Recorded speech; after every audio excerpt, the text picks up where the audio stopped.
Kamu hamilin Fanny kan? Ngaku nggak? Sabar, sabar. Apa? Sabar. Hah? Sini mau jagoan. Ayo masuk sini. Sabar, Pak. Kamu ngaku. Pak, jangan, Pak. Berarti kita bisa masuk penjara. Biarin. Sabar, Pak. Biar bapak masuk penjara. Dia udah hamilin adik kamu. Hah? Malah lari kemana lu? Bapak, Bapak.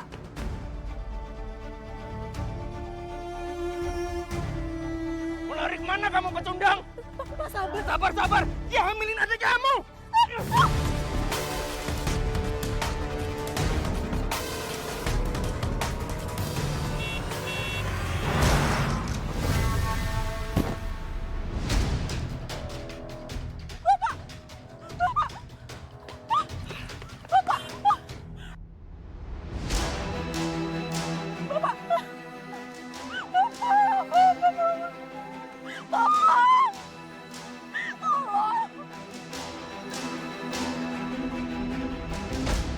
Setelah kejadian itu, Bapak sekarang berjalan dengan tongkat, Mbak. Kakinya patah, cukup parah. Tapi alhamdulillahnya, Mbak, nyawanya masih bisa diselamatkan. Mbak Saras gak kebayang deh. Hari itu semuanya datang bertubi-tubi. Pasti momen yang sangat berat buat kamu. Berat sekali, Mbak Nadia. Apalagi waktu itu saya melihat Bapak bergelumuran darah. Saya gemetar, saya nggak bisa melihatnya, Mbak Nadia. Saya pikir itu adalah akhir dari hidupnya, Mbak Nadia. Tapi Tuhan sayang sama Bapak saya. Dia dikasih kesempatan kedua untuk hidup. Ya, walaupun sekarang berjalan dengan tongkat. Mbak Saras, tapi kan maaf ya saya harus menanyakan hal ini. Apa yang Bapak kamu telah lakukan kepada kamu, kepada ibu kamu, dan kamu masih memilih untuk merawatnya? Rasanya campur aduk, Mbak Nadia. Bapak memang orangnya pemarah, temperamen. Tapi ketika melihat dia mulai lemas begitu, saya sebagai anak gak tega, Mbak. Ya Mbak, luar biasa. Jadi akhirnya kamu dan ibu kamu merawat bapak kamu? Iya, Mbak. Saya dan ibu bergantian merawat Bapak. Mungkin orang-orang pikir kami bodoh sih, Mbak. Tapi saya tidak mau menjadi dendam. Saya nggak mau dendam saya tuh semakin memenuhi tubuh saya, Mbak. Saya nggak berpikir kamu bodoh, Mbak Saras. Menurut saya justru kamu dan ibu kamu tuh adalah orang hebat. Dengan semua luka yang telah dilakukan oleh bapak kamu, kalian memilih untuk memaafkan. Tidak banyak orang loh, Mbak, yang sanggup melakukan hal itu. Saya nggak mau, Mbak Nadia. Kalau seandainya nanti beliau pergi, saya malah menyesal. Sebagai anak saya tidak pernah berbakti. Makanya saya maafkan Mbak Nadia.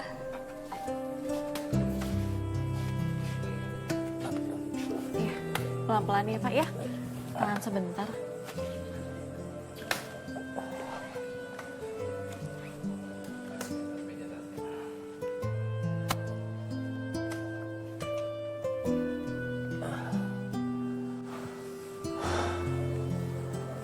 Bapak capek, bukan badan capek, tapi hati Bapak yang capek. Bapak capek kenapa Pak? Selama ini yang Bapak lakukan ke kalian itu dosa. Bapak nggak pantas dipapah sama kalian. Harusnya Bapak itu dihukum, bukan dirawat. Kami semua merawat Bapak, bukan karena lupa. Tapi karena kami semua sayang sama Bapak. Yang penting sekarang Bapak bisa berubah ya. Gak ngulangin kayak kemarin lagi. Tiap malam Bapak mendengar kalian menangis. Bapak nggak bisa tidur. Bapak takut tidur. Bapak takut ketika tidur dosa-dosa Bapak hadir dalam mimpi Bapak. Kalau Bapak masih punya rasa takut, itu tandanya hati Bapak belum mati. Bapak masih pantas jadi ayah.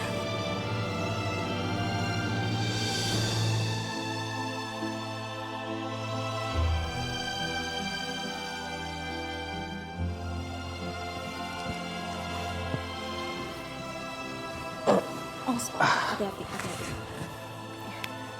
Saras, Iya Pak. maafin Bapak. Seandainya waktu bisa diputar, waktu emang nggak bisa diputar, Pak. Tapi kalau untuk niat baik, bisa dimulai hari ini.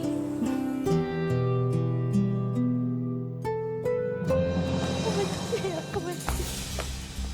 Aku gak mau kamu ada di sini, keluar. Aku gak mau. Aku benci. Fani, Kamu dari perut aku gak mau. Fani, astagfirullahaladzim, Fani, kenapa sayang? Kenapa, Fani? Mbak, Kenapa? Iya, kenapa? ya tinggalin aku, Mbak. Aku ini anaknya, dia kabur, Mbak, dia kabur. Kabur. Fani, udah nggak apa-apa. Kamu nggak usah loh nyakitin anak kamu sendiri kayak gini. Gak perlu, Fani. Di sini tuh masih ada Mbak, masih ada Ibu, masih ada Bapak di sini. Kamu nggak usah merasa sendiri di sini, ya, oke? Kamu nggak boleh nyakitin diri kamu sendiri kayak gitu. Kasihan loh bayi yang ada di dalam perut kamu.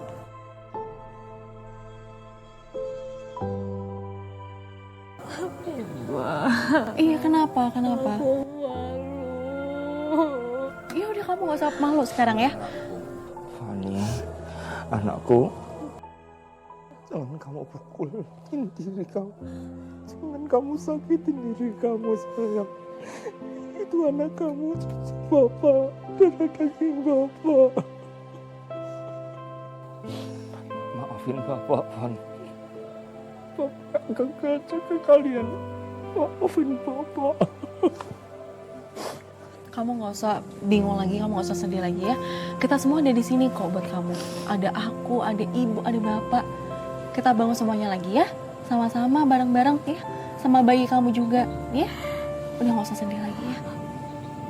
Ya, Fan, semuanya Bapak yang tanggung. Kamu jangan menyerah.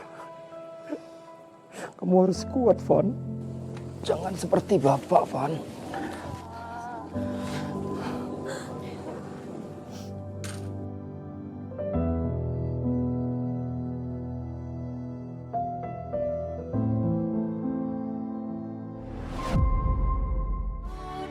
Setelah kebersamaan kami, Mbak Nadia, setelah puluhan tahun hidup bersama sebagai keluarga yang penuh dengan ketegangan, kemarahan yang saya rasakan selama ini, akhirnya kita bisa berpelukan sambil memaafkan, Mbak.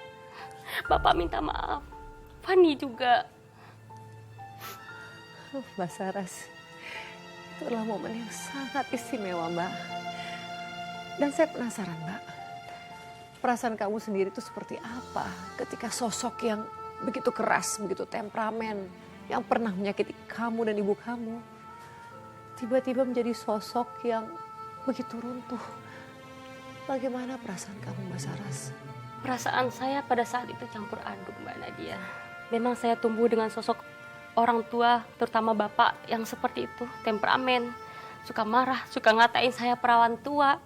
Tapi ketika saya melihat bapak berlutut meminta maaf, dengan lemasnya dia meminta maaf kepada kami, Mbak, saya sadar akan satu hal. Ternyata orang tua juga bisa menurunkan egonya karena rasa bersalah. Luar biasa, Mbak, momen itu. Dan adik kamu, Mbak, dengan Fani sendiri, ketika dia melukai dirinya, kan ada bapak kamu di situ, Mbak. Ya. Apa yang terjadi, Mbak? Iya, Mbak, ada satu momen. Bapak saat itu tatapannya kosong, Mbak Nadia. Ketika itu bapak berkata, "Jangan menjadi seperti saya." Itulah kata-kata yang paling tulus yang pernah saya dengar dari mulut bapak, Mbak.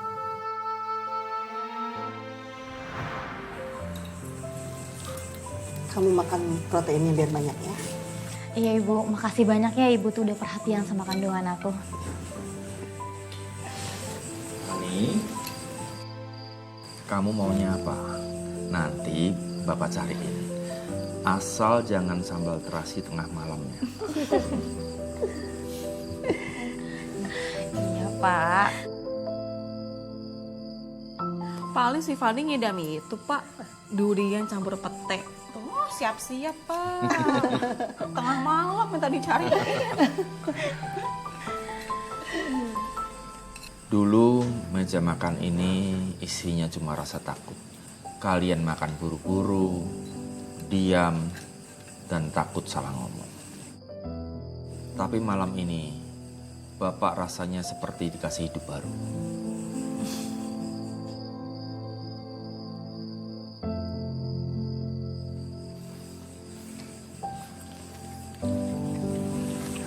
Pak, maafin aku ya. Pan, udahlah. Kita semua sama-sama belajar dari luka dan kesalahan. Kita sembuh bareng-bareng ya.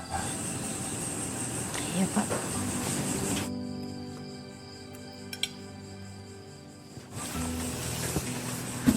Kita itu emang gak sempurna, Pak. Tapi malam ini rasanya tuh aku tuh kayak pulang gitu ke rumahku. Iya, Sar. Maafin Bapak ya. Dulu Bapak sering ngatain kamu perawan tua. Dan sekarang rumah ini akhirnya benar-benar menjadi rumah.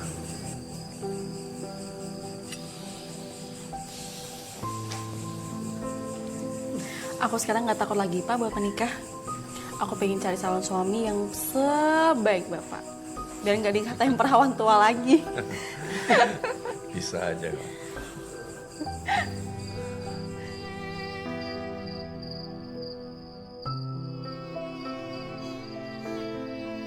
Kami memang nggak langsung jadi sempurna, Mbak. Tapi sejak saat itu, nggak ada lagi bentakan. Nggak ada lagi rasa takut untuk pulang. Kami ngobrol. Kami sekarang sudah makan bareng.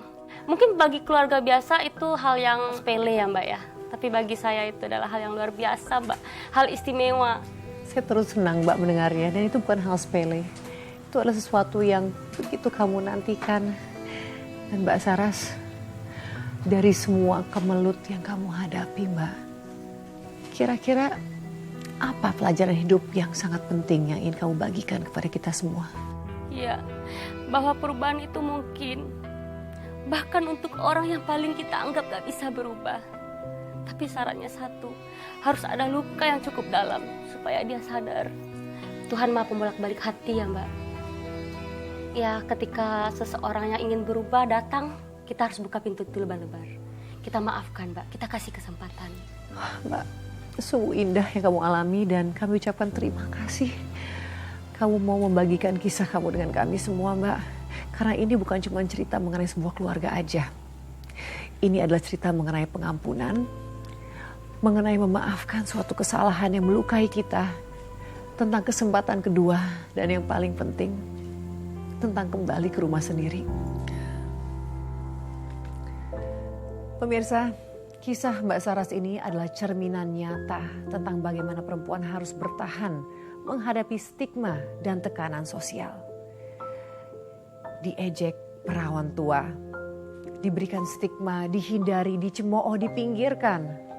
Hanya karena memilih untuk menunggu hingga menemukan cinta yang abadi. Bukan asal menikah demi status semata. Semoga kisah ini bisa menjadi pembelajaran bagi kita semua. Bahwa nilai seorang perempuan tidak ditentukan oleh usia, oleh status, ataupun oleh standar yang dibuat oleh orang lain. Terima kasih telah menyaksikan Catatan Hati Perempuan. Sampai jumpa di episode berikutnya dengan kisah inspiratif lainnya. Selamat malam.